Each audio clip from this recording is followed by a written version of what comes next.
You.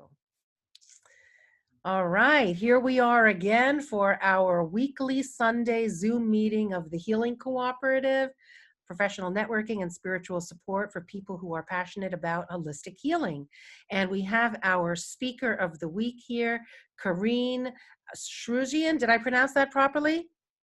Yeah, Excellent. that was good. Very good, very good. And you have the floor. Thank you. So I'm just gonna, before I start, I'm just gonna share my screen. I'm about able to do that. There You we should go. be able to. Yep. There we go. Can everybody see the presentation? Right now it says Carine has started screen sharing. Yep, there it is. Great. Okay, so this is one of the topics that I absolutely geek out on. If you ask me what I can talk about for hours and days on end and probably annoy people with this, this is it. It's hacking the brain and hacking the subconscious mind and talking about beliefs and belief work. In other words, shadow work. You might have heard of shadow work and going deep into the subconscious mind and observing your patterns and tying them to emotions. So before I start, let me talk a little bit about who I am. If you don't know me, I'm Carine. I am an intuitive coach, a healer and a teacher, a wellness facilitator, and I empower highly sensitive people to take charge of their own healing, to shift their beliefs, gain confidence, activate their inner joy, and truly awaken their inner magic. So my whole brand, my whole program, everything I'm about is awakening someone's magic. So one of my passions is really to watch people shift and transform just through belief work, just changing their subconscious patterns, just changing and reprogramming their psyche and their mind, and how that completely not only changes themselves, but changes their life and their auric field and what they manifest into their frequency. So we're going to be talking a little bit about that. Beautiful. So let's talk about the subconscious mind. Let's get really intimate with what the subconscious mind is. So a lot of us don't know that 90% of our life is actually run by the subconscious. 90%, some even say over 90% of our mind is of our behaviors, everything that we do, all the decisions that we make are run by the subconscious mind. So it's kind of like because your brain is a supercomputer, the subconscious mind, think of it as like a processor. And that processor is constantly running. You can't turn off your subconscious mind. It is running 24/7, constantly, all the time, active.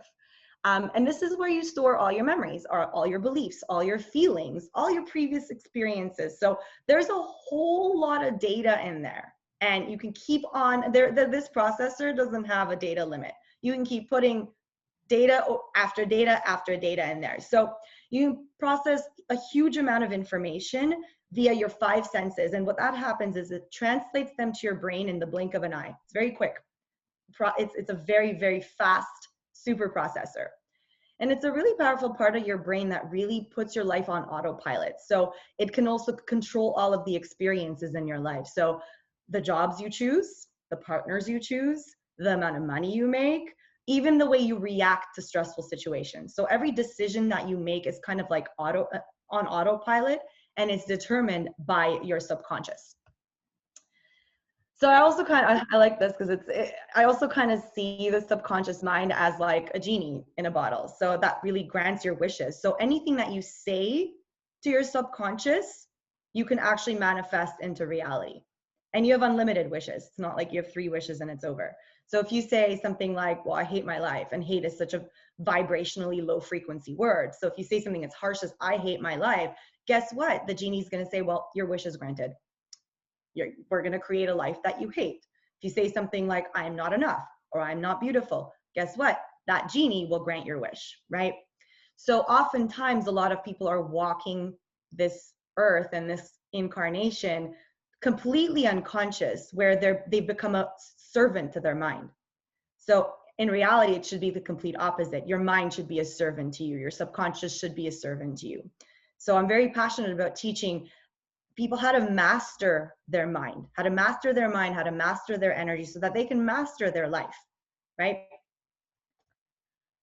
So one of the modalities that I practice and I'm very passionate about is theta healing. So if you haven't heard of theta healing, it's a meditation that brings your brain waves up into theta frequency. And from there, we do clearings on multiple levels. So we shift beliefs.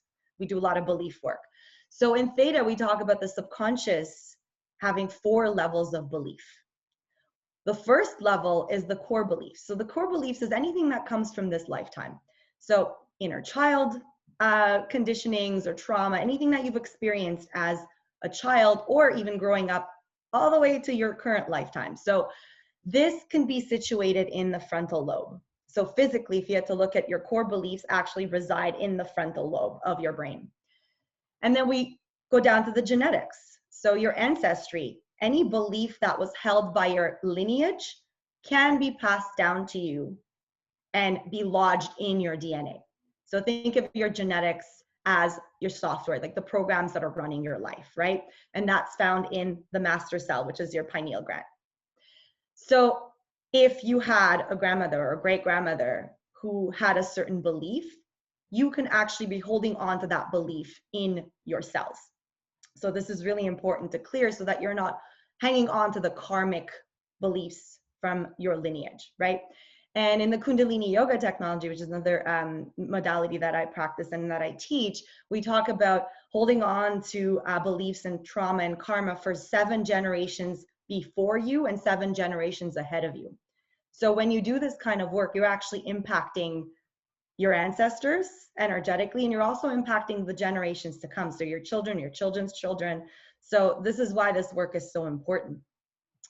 And then the next level that we look at is the history level, so the past life. So a lot of us are old souls. So as an old soul, you have lived many incarnations, many past lives. So you're bringing on a lot of the karma from past lives. So this is sort of like your computer network, right? And this is held in your auric field. So this is why past life regression and doing past life clearings is so important, because you hold on to this trauma and this karma and these limiting beliefs in your auric field. And your aura is what makes you magnetic and what makes you radiant to opportunities and to beautiful things happening to you, to meeting the right people. So that field, that electromagnetic field, is incredibly important to keep clear. And then the 4th level is your soul. This is the power source. This is the core. This is the completeness of all you are, the wholeness of what makes you you. So this, on a physical level, and you see in the drawing, it starts in your heart and in your heart chakra, and it moves outwards.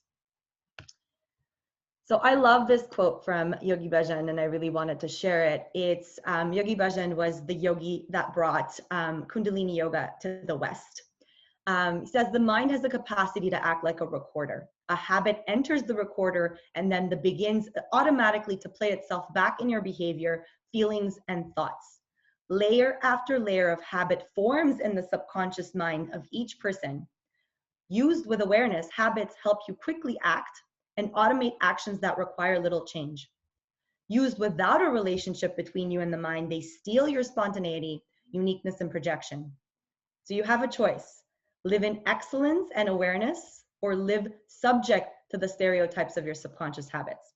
So it's pretty much what I said before. You have that choice to either be in charge of your mind or let it control you, right?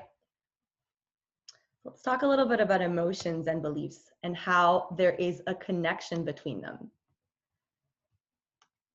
So this is sort of like a formula that I thought of, and I said, how do we even come to create these beliefs or to lodge these beliefs in our subconscious? So it all starts with an experience. So let's talk about this current lifetime, like the core belief level that I was talking about. It starts with an experience. That experience creates a memory that you attach yourself to. And that memory is often tied to an emotion. And that emotion creates a belief.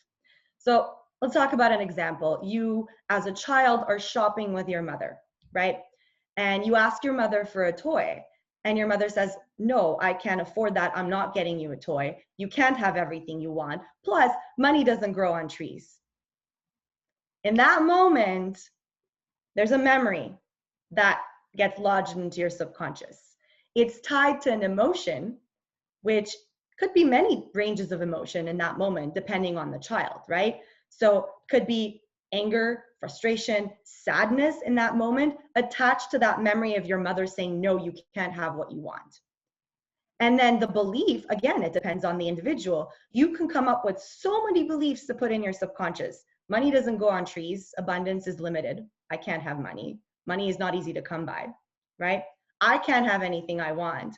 I don't deserve that toy. My mother doesn't love me. How many beliefs can we come up with, right? If we can get really creative in thinking up so many beliefs that can come up from that, just that one little experience, right? It's not a very traumatic experience. It doesn't have to be like you were severely abused by a parent for you to come up with a belief. It can be something so mundane, so simple, that can create this belief that can have such a major impact in your life, right? An impact like, oh, money's not abundant, which means, you know, you could become very stingy and very careful with money. You can become very fearful and scared to put your creations out there, especially as a healer. Well, you know, I had that belief for the longest time. I can't be abundant doing what I do, doing what I love. So I got stuck in the corporate world for years, right? Part of my story was I had this belief that I had to stay in the corporate world and work, and that's how I was going to earn a living and be successful and make money. And I defined success by my accomplishments in the corporate world and what the outside world thought of me, right? That was the biggest belief for me. It was a huge fear to leave that world and to shed all of the layers of what didn't belong to me so that I can launch into what my purpose was and what my passion was. So this is why this work is so important. So when we look at what emotions are, or even beliefs, right? Emotions tied to beliefs. Emotions are energy in motion. So when you feel stuck, right? When you feel stuck and you can't move forward and you're being you're being a servant to your mind and your subconscious mind, all you have to do is move, transport, or alchemize that energy in the direction that you want, in a positive direction. And that's what energy work is, right? That's what shadow work is. And this isn't always fun. This can suck royally. You know, being really, really honest. The shadow work is hard. And clearing the subconscious is not always comfortable and it's unpleasant. So it's really important to be gentle and loving with yourself. And it could be dark and scary in there to go into your subconscious. God knows what you'll find in there, right? So oftentimes it's very easy for the negative mind to even take over and say, and resist, right? We talk a lot about resistance and actually doing the work and doing your practice. You know, we can often be met with that resistance and saying, oh, I can't do this, I can't go there, because there's that deep-seated fear in your subconscious to even see what's in there, to unearth what's in your subconscious, right? But the reality is that these thoughts will never go away. These beliefs will never go away. The emotions will never go away if you don't address them and you don't clear them, you don't move them, right? In a positive direction. You don't transport them into a positive direction. And they're going to stay lodged in your subconscious, and that's what turns into blocks, right? That's what blocks you in life. I have a lot of my clients, one of the symptoms that they experience is, I'm stuck. I don't know, I can't move forward. I'm stuck. I'm frozen, right? They say this very often, and it's because of their beliefs tied to these experiences, right? So this in turn will cause recurring habits and patterns. So if you're highly self-aware, you know your own habits and patterns. I'm very highly aware of my own destructive patterns. And I'm like, oh, here we go again. Same pattern all over again. Where is this coming from, right? And it's not serving you. And these patterns can be very, very destructive.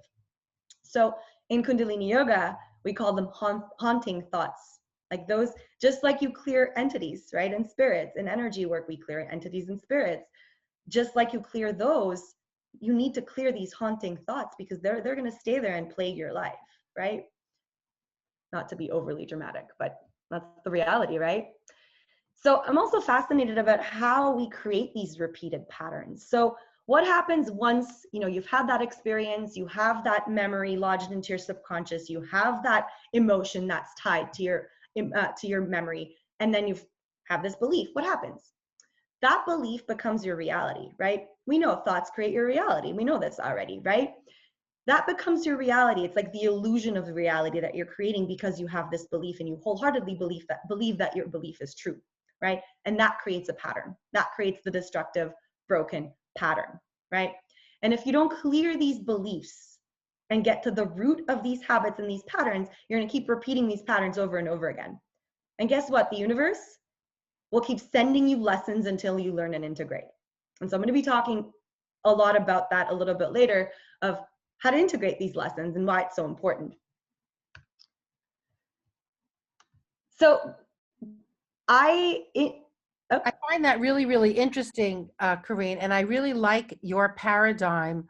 I like it even better than what the common psychotherapeutic paradigm is, because the common psychotherapeutic paradigm is that thoughts create beliefs which yield emotions. Yeah. Okay? So thoughts create beliefs which yield emotions. But in your paradigm, experiences yield to memories which create emotions which yield to beliefs which then bring our reality into being Yeah. and create patterns. So I find that to be your paradigm to be a lot more specific and much easier to work with, because when you have a paradigm like yours, there are points where you can actually change. There's things that you can work on. So I like it. I like it very, very much. Amazing. And what's interesting is that those, and the psychotherapy version isn't false either, because it's just a different way of looking at it, right? It's like a different perspective, because those emotions that you had in childhood are the same emotions that come back in the patterns, right? So when you get triggered, when somebody triggers that wound that you had as a child, somebody says something around money, if you're sensitive around money, what happens is your subconscious mind goes back to that memory of you being in the store with your mother, and then you get triggered. So that same sadness or that grief or that anger that you felt when you were 7, when that happened, that same emotion comes back out, right? It's that inner child work that you're doing, and that trauma will trigger that same emotion you had when you were 7, right? It's very interesting. It's fascinating stuff. So in university, I actually studied to be a journalist, and I wanted to be, I had a passion to be, I wanted to be an investigative journalist. I was so curious. I wanted to know about everything. And I never knew, and I never understood why I even went into that field, because I never even worked in it. I worked as a journalist for about a year, and then I moved into PR and marketing and all these other fields that I did, and then to end up doing what I'm doing right now. And now I get it, because everything you're experiencing is leading you to this moment, right? So I realized that it came to a point where part of belief work is acting like an investigative journalist, right? You're always searching and digging for that bottom belief, right? What you want to do is you don't want to just clear the surface belief. It's not the, I'm afraid of money, or money isn't abundant. It's not that. We want to go to the root cause, the deep bottom belief, and we want to pluck it from the core. So in theta healing, what we do is we really literally play investigative journalist, and we'll ask the core questions of who, what, when, where, why, and how. So we can get down to the core belief of what's holding you back, right? What you're holding on to. For example, when you have a fear, one of the questions we ask in theta is, what's the worst thing that can happen if, right? So I'll give you an example of a client I had a while back. She had terrifying fear of putting herself out there as a healer and a coach. She was stuck in the corporate world. She really wanted to go out there and put herself out as a healer. She was terrified. And I asked her the question. I said, well, what's the worst thing that can happen if you put yourself out there as a healer? Her answer was, well, I'll fail. Well, what's the worst thing that can happen if you fail? Well, I'll be judged. People will, comment, judge me and hate me and not like me. Well, what's the worst thing with that? We kept digging and digging and digging until I felt like we had reached the bottom, when she said, well, if I put myself out there, I'll be killed. And it took both of us by surprise, because she wasn't expecting to answer that. It just came out of her subconscious because we were in that state, right? And I knew immediately that was a past life. So we went up into the theta meditation, and I tapped into the past life, and I described to her what I was seeing. She was actually crawling out of a burning house. One of her legs was injured, and it felt like she was a healer, and it felt like she had been attacked. Somebody was trying to kill her for being a healer or a witch. And she was crawling towards a tree, and she leaned back on a tree.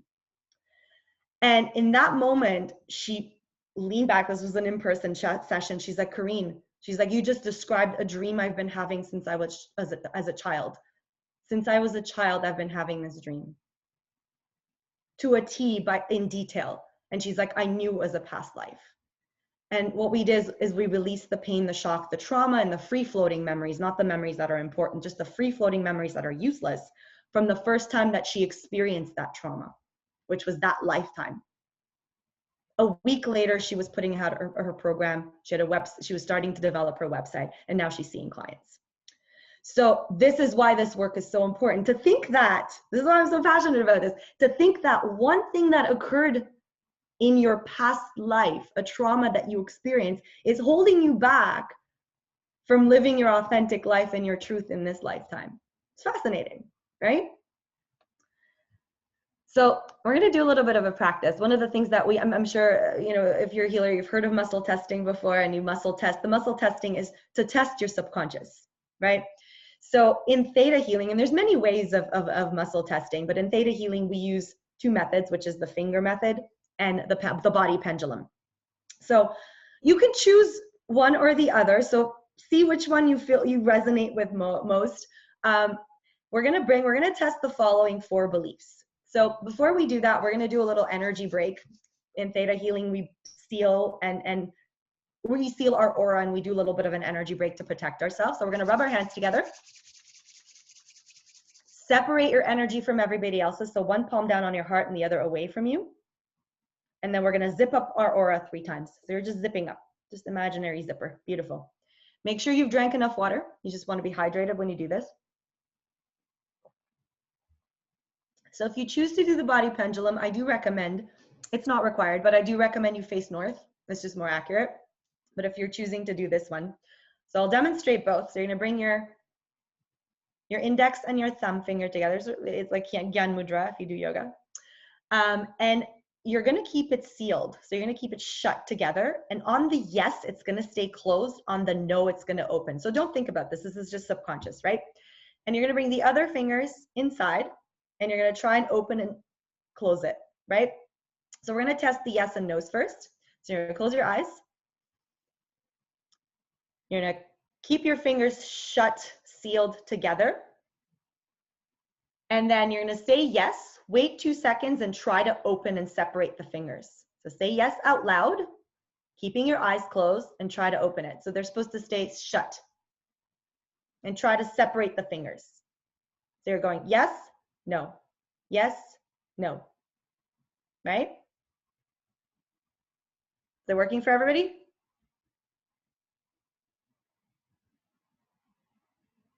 Yeah, so on the yes, so you're basically inserting, very like the picture right there. So you're basically inserting your fingers from the other hand inside the hole. Yeah, so on the yes, you're trying to open, separate. So not like that. So you're opening it up like this, kind of like a quacking duck. Yeah, yes, Lana, you got it, perfect.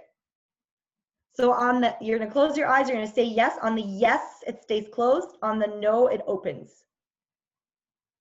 Perfect, Susan, you got it. Beautiful. So we're gonna test the following beliefs. So keep your eyes closed. And you're gonna say, I love myself out loud, and see what happens.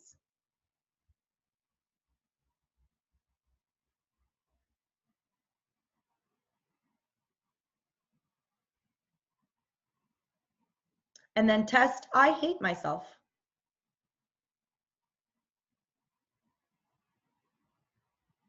I am beautiful.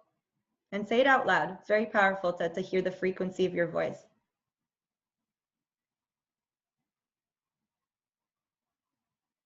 I will get hurt for being a healer if you are a healer, if this is something that resonates with you.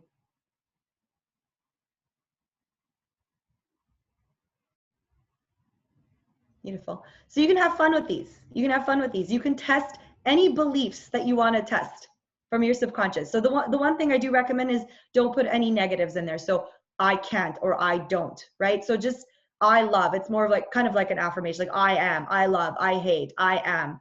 So very much positive instead of not the positive view, but there's no negations, like no can'ts and don'ts, right? Try to avoid those. So for the body pendulum, if this is something that resonates with you, I do use the body pendulum more often than this. You just face north, and I'm gonna just demo it physically. So on the yes, so if you say yes, you just move forward. No, you just move backwards. So you do the same exact thing. So you say the statements or the belief, and then you let your body move forward and backwards. So very important not to control it, right? Very important not to move your body forward and backwards. You just let your subconscious lead. This is a great way to get in touch with your subconscious, to understand where it's coming from and what it's believing. Because oftentimes you'll be surprised. Sometimes I'll test beliefs and I'm like, really? You know, consciously I don't believe that, but I guess there's something in my subconscious that I'm not aware of, right? And you work on clearing it. So we're going to go a little bit further with my fun theory. So what happens once you have these beliefs and you start having these patterns, right? These destructive patterns. It's really important to dig deep into the beliefs, clear your trauma. So clear the root trauma of where it's coming from. So remember the layers that we went through? So you have the layers of, you know, your core beliefs, the beliefs that come from this lifetime, your genetics, your ancestry, your past lives, and your soul. So you have 4 levels that you're working with. So you're digging deep to see where this belief is coming from. Sometimes it happens, actually, more often than not, that some beliefs can have different layers. So you can have a belief that comes from past life that also is in your genetics, or past life and also something that happened in your inner child, right? From your childhood. So it's very common that that happens. So once you've cleared the trauma, you've made space for a new belief to come in, right? For a new belief to come in. So download new beliefs. We're going to learn a little bit about that. So how do you clear the trauma once you've asked all the questions and you've, you know, been digging deep and you've identified some fear from the past, and, you know, how in your work, how do you then clear that trauma? Yeah, there's so many ways. There's so many beautiful modalities out there. So it's not just, so I'm just sharing what I would do, but what I would do is in theta healing, we would go up into the meditation and command the trauma to be released. So the command that we use in theta healing is clear the pain, the shock, the trauma, and the free floating memories from that first time that you experienced it, right? So with that client that I worked with who was afraid of putting herself out there as a healer and that trauma, that past life, we basically cleared the pain, the shock, the trauma, and the free floating memories from that lifetime, from that experience. And then we could do sort of like a blanket statement. A lot of it is very intuitive, right? So we could do a blanket statement of saying, and also any other lifetime where you experienced something similar. So let's clear all of the pain, the shock, the trauma. So same with your ancestry. You're removing, you're releasing, you're clearing the pain, the shock, the trauma, and the free-floating memories from that ancestor who had that belief or who experienced something traumatic, right? So you're basically, the technique for clearing the trauma, once you've identified the trauma, is you're clearing it with a positive affirmation, basically. Yes. So you're clearing it and then you're bringing in a new belief. You're downloading a new belief. So I'm going to talk a little bit about that as well. And there's multiple ways of doing it. So that's more of the theta healing method. But Kundalini Yoga is another modality that I practice. It's also a very powerful way to transport beliefs, to clear them and then bring in new beliefs instead. So meditation. So Kundalini Yoga is very much about meditation and breath work and mantras. It's a combination of things. So meditation actually allows you to bring up your subconscious clutter. So if you resist meditation often, which I sometimes hear my own resistance to meditation, right? Doing deep meditative work, not just sitting and oming, but actually deep meditative work, it'll bring up your subconscious clutters up to the surface, right? And that can be terrifying. And again, like I mentioned before, your negative mind can kick in and say, oh no, I need to protect you. And if you were here with my first presentation when I talked about the negative mind, that's the mind that protects you. That warns you of, oh my God, danger, danger. Your subconscious clutter is coming up to the surface. You can't meditate. No, that's when you feel that resistance, right? And it's so important to do this and to take out that, subconscious trash, because otherwise it's going to spill all over the place. And your mind will end up looking like an episode of Hoarders, right? We don't want that. We don't want any hoarding in there. We want to clear it up, right? And when you clear your subconscious garbage, that's when you're free, right? That's when you're projecting that aura of being healthier, happier, the most authentic version of yourself. You're showing up as yourself because there's no layers that are blocking you from showing up as yourself, right? So this is another beautiful quote I wanted to share. In meditation, you clean the subconscious mind of its fears and anxieties, and in turn release reservoirs of consciousness and energy. You renew yourself. So it truly is, it's like a rebirth. You're rebirthing yourself. As each fear comes up, look at it with neutrality, and your instinctual and learned fears will release their power over you. It's very powerful. So we're going to do a little bit of a meditation. One of my favorite modalities and my go-to aside from Theta healing, is Kundalini Yoga, which I practice every single day. It's just such a beautiful, powerful yoga modality. And the way my teacher puts it is Kundalini Yoga is the fastest mode of transportation to get you from point A to point B. Like, it moves thought forms, it rewires your brain, it changes the frequency of your neurons, and it's incredibly powerful. So we use a lot of mantras, meditations, breath work, and movement. In this case, we're just going to do a very short meditation.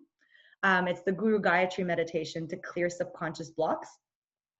And what this does is especially when it comes to fear, it releases and removes the fear from your subconscious.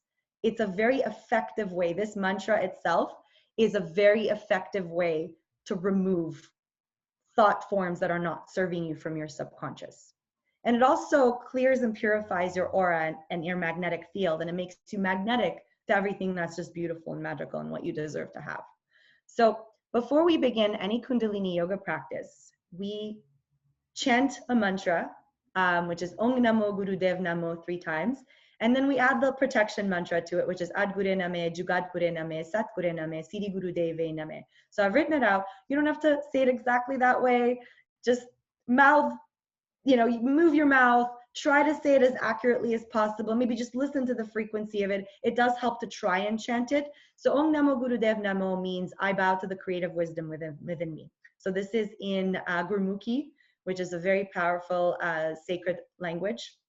It's more of a sound frequency. It's not even a language. It's like a sound current. These mantras are sound currents. And I'm going to be talking a little bit about mantras a bit later. So this means I bow to the creative wisdom, the guru within me and outside of me. So all of the wisdom, all of the knowledge, the God frequency is within you. And Ad Gure Name is a protection mantra that just seals your aura and it protects you. So we're going to rub our hands together. Bring your palms together at the heart center, thumbs touching against the sternum, closing your eyes here. Take a deep breath in and exhale. We're going to inhale to tune in. Just chant along as best you can. Om Namo Gurudev Namo. Om Namo Gurudev Namo.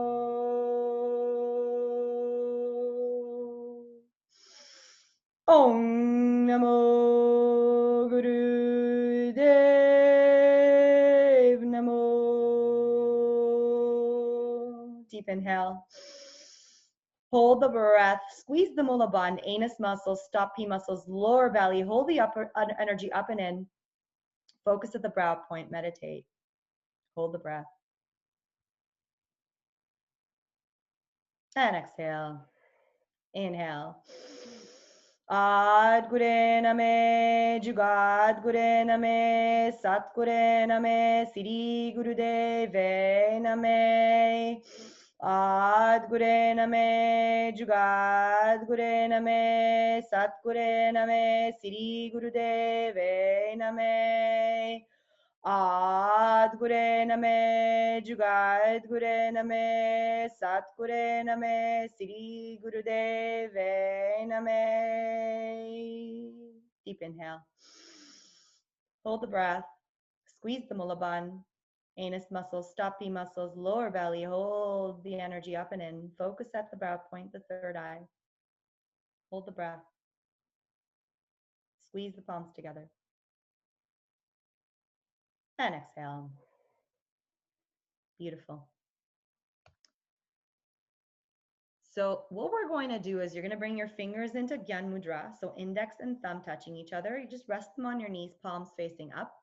And we're going to take a deep breath in, hold the breath, squeeze the mula bandh, so anus muscles, sex organs, lower belly. So you're holding that energy up and in, and then you're chanting, Gobinde Mukande Udare Apare Hariyang Karyang Niname Akame. So you're just chanting that in one breath as you hold the breath. It's about 15 seconds. So what this mantra means is sustainer, liberator, enlightener, infinite, destroyer, creator, nameless, desireless. It's a very powerful mantra. So normally you'd be doing this up to 31 minutes. So we're just going to do it for a minute or two, not too long, just so you can experience the frequency of the mantra. So you're going to close your eyes, you're going to focus at the brow point, and you're just going to chant. And you can keep your eyes open just to see the mantra for a little bit, and then just follow along. Just trust it, trust the process. And so closing your eyes, fingers in Gyan Mudra, palms facing up, resting on top of your knees. Take a deep breath in. Squeeze the Mulabandha, anus muscles, stop-me muscles, lower belly, and chant the mantra. Gobinde Mukande Udare Apare Haryang Karyang Nirname Akame. Exhale. Inhale. Gobinde Mukande Udare Apare Haryang Karyang Nirname Akame. Exhale. Inhale. Hold the breath, squeeze the Mulabandha, focus at the brow point. Gobinde Mukande Udare Apare Haryang Karyang Nirname Akame. Exhale. Inhale. Squeeze. Gobinde Mukande Udare Apare Haryang Karyang Nirname Akame. Exhale. Inhale. Gobinde Mukande Udare Apare Haryang Karyang Nirname Akame. Exhale. Inhale. Hold, squeeze. Gobinde Mukande Udare Apare Haryang Karyang Nirname Akame. Exhale. And keep going at your own pace. Gobinde Mukande Udare Apare Haryang Karyang Nirname Akame. Gobinde Mukande Udare Apare Haryang Karyang Nirname Akame.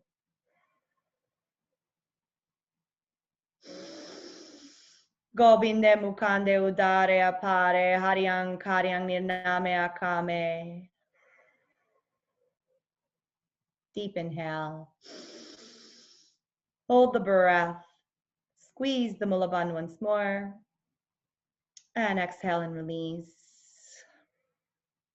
And just keep your eyes closed here for a moment. And just feel the frequency of that mantra. The frequency of that sound current. Just observe in neutrality. And then bring your palms together, and we're just gonna chant a long Sat Nam to close the Kundalini practice. Deep inhale. Sat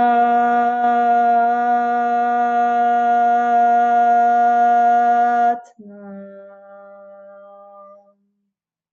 Beautiful. And Sat Nam means the true essence, your true identity, the truth of your infinity, your infinite source, your infinite self, right? How does everybody feel? Good? Amazing. Try that if you can. I will be sending you something afterwards if you're interested, and you'll have this mantra and this meditation there. Now, Try to that do this. language, is it ancient Hindi, or what would you say that language would be? It's Gurmukhi. So it's Gurmukhi. It's a very ancient language, thousands, and some people say it's like 10,000, 20,000 years old. Some people say it's 5,000 years old. It's sort of like a 3D light language. It's like, it's not an actual light language, but it's like a 3D human plane form of light language. It's not, it's a sound current. It's a sound frequency. So when you actually learn the sound currents, the alphabets of the Gurmukhi language, it's incredibly powerful. Every sound has an effect on your vibration and on your frequency. So it's not Sanskrit. No, it's not at all. Okay. It's similar, but it's not. It's not Sanskrit. So Kundalini Yoga mantras are all in Gurmukhi. Wow, very interesting. Yeah, it's beautiful. Yeah, and I'm going to be talking. Yeah, it's funny. We're on that slide. It's just perfect. Perfect timing, divine timing to talk about mantras. So mantras are another way that I actually reprogram my subconscious patterns. So your mind processes subconscious stuff all the time, 24/7, right? Especially while we sleep. And it's the most efficient while we sleep because it's so silent. It's so peaceful. It's, there's no distraction while you're sleeping. So your subconscious mind is all excited going, all right, now I could get to work. She's not doing anything else, or he's not doing anything else. We're going to make things happen, right? So This is, while you're sleeping, is actually the most beautiful, most powerful time to actually do the work to clear some stuff in your subconscious. So what I do is at night, I listen to Kundalini mantras. So because they're sound currents, while you're sleeping, I put it on like the lowest volume and it's playing in the background 24/7 during the day as well. And as I'm sleeping, and while I'm sleeping, it's doing the work for me and it's gently and quickly reprogramming my subconscious, right? So these mantras are sound codes and they vibrate at a super powerful frequency and it moves the neurons in your brain.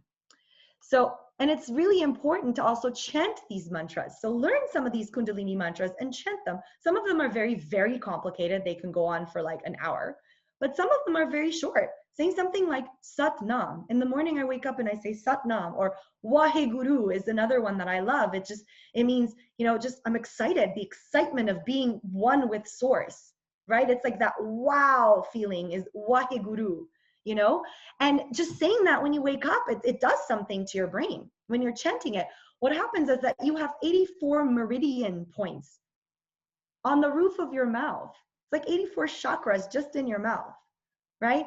So as you're chanting, your tongue is hitting certain meridian points in your mouth that's creating the right frequency, that's creating the correct energetic effect in your mind for your energy to project outwards. It's very powerful.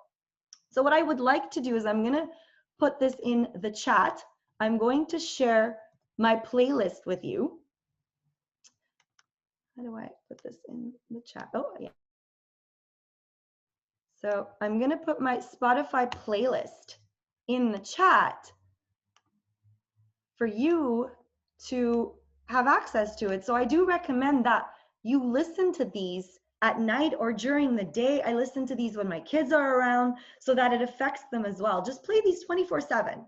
Play these 24/7. You'll notice a huge difference in your life. So we're going to talk about reframing and downloading new beliefs very briefly here.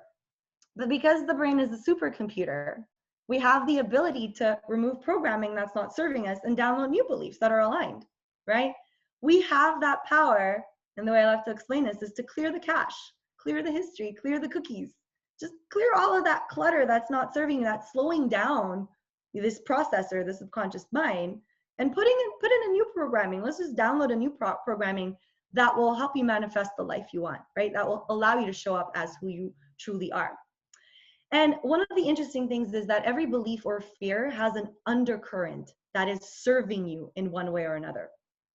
So oftentimes in Theta healing, we ask the question, how is this serving you? How is this belief serving you? How is this illness serving you?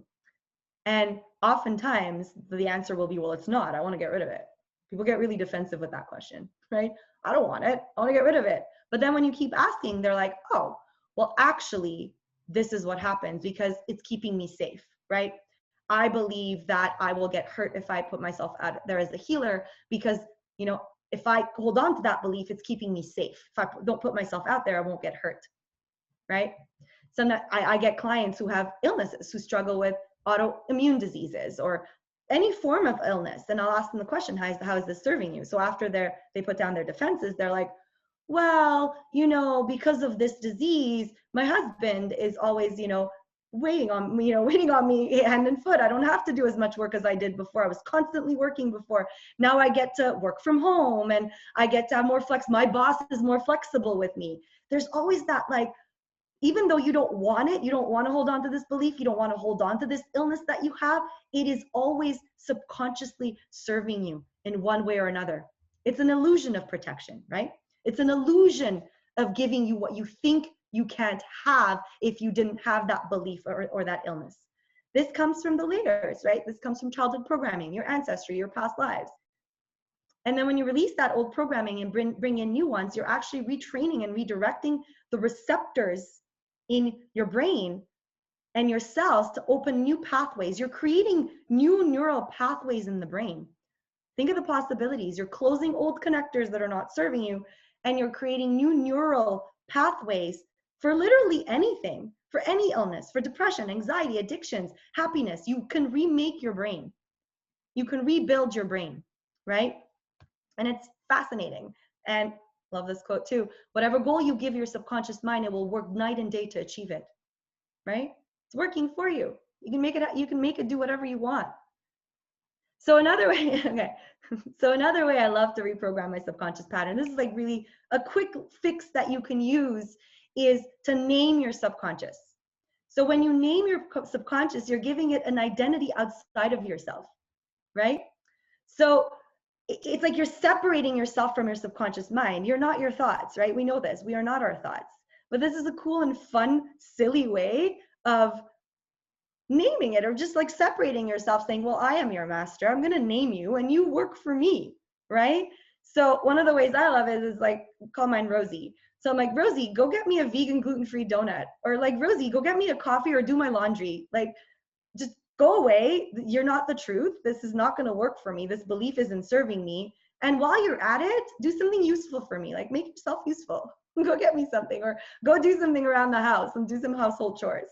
So I do recommend you sit in meditation just like for a couple of minutes and ask your subconscious what its name is. Just for fun. This is just fun, silly work, but it works. Every time I have a belief come in, I'll have it. I'll have beliefs come in on a daily basis. I do this work on a daily basis. And then I'll have a belief come in saying, oh, you can't do this. Oh, you're not, this is not going to work. And in that moment, you have that instant, you have a second to reprogram it, right? Not even a millisecond. Saying, you know what? No, Rosie, go get me a coffee. You know, go wash my dishes. I don't feel like go do something useful. This isn't working. You're not my thoughts, right? Do this. It really works. It just, in that moment, it shifts you out of that victim mode of being a victim of your own thoughts to being like, no, I'm not going to take this. You take your power back. You're taking your power back. This is really powerful. And last but not least, very important, once you bring in those beliefs, it's to integrate them, right? So your subconscious is designed to create experiences that are opportunities to learn lessons and virtues. I want to repeat this because it's so important. Your subconscious is literally designed and programmed to create experiences that are opportunities to learn lessons and virtues. Every experience that you live through has something good come out of it. On a soul level, we're always learning virtues. We're always learning lessons, right? So you have the power to either sink into victim mode and ask yourself, why me? Why is this happening to me? If this always happens to me. Or, sorry, my doorbell is ringing. Don't worry, go and get it if you need to. Somebody's persistent. Oh, sorry, it's my kids. They're Don't worry. 5 minutes early. I just texted them. That's fine. So you can either sink into that victim consciousness, or you can step into your power and ask, well, what virtues am I learning here? What is the lesson here? How am I growing and evolving through this experience, right? See how that shifts your perception of, oh, why is this always happening to me? Why does this pattern keep repeating itself? It's not fair. You know, it sucks. You're saying, well, what am I learning here? Because once you learn the lesson, guess what? You break the cycle. And the cycle, the broken cycle, the pattern ends, and the universe will no longer send you those similar experiences. So I spent my entire career working for abusive bosses, attracting abusive bosses, because I was bullied as a child. I was bullied throughout elementary. I was bullied throughout high school, and I never put my foot down. I never set boundaries. So 3 years ago, when I left my corporate world, the abusive job, I was in a toxic, abusive work environment. I left, I walked away from that job. I was harassed, abused. I sued him, I won. I showed the universe that no, I am done with this pattern. This is a pattern, a cycle that's been repeating itself for years and years and years and years. And it ended on that day I walked away from that job, right? So once you learn and you integrate those lessons, I have not in the last 3 years attracted a single person who's been abusive, right? So this is why this work is so important.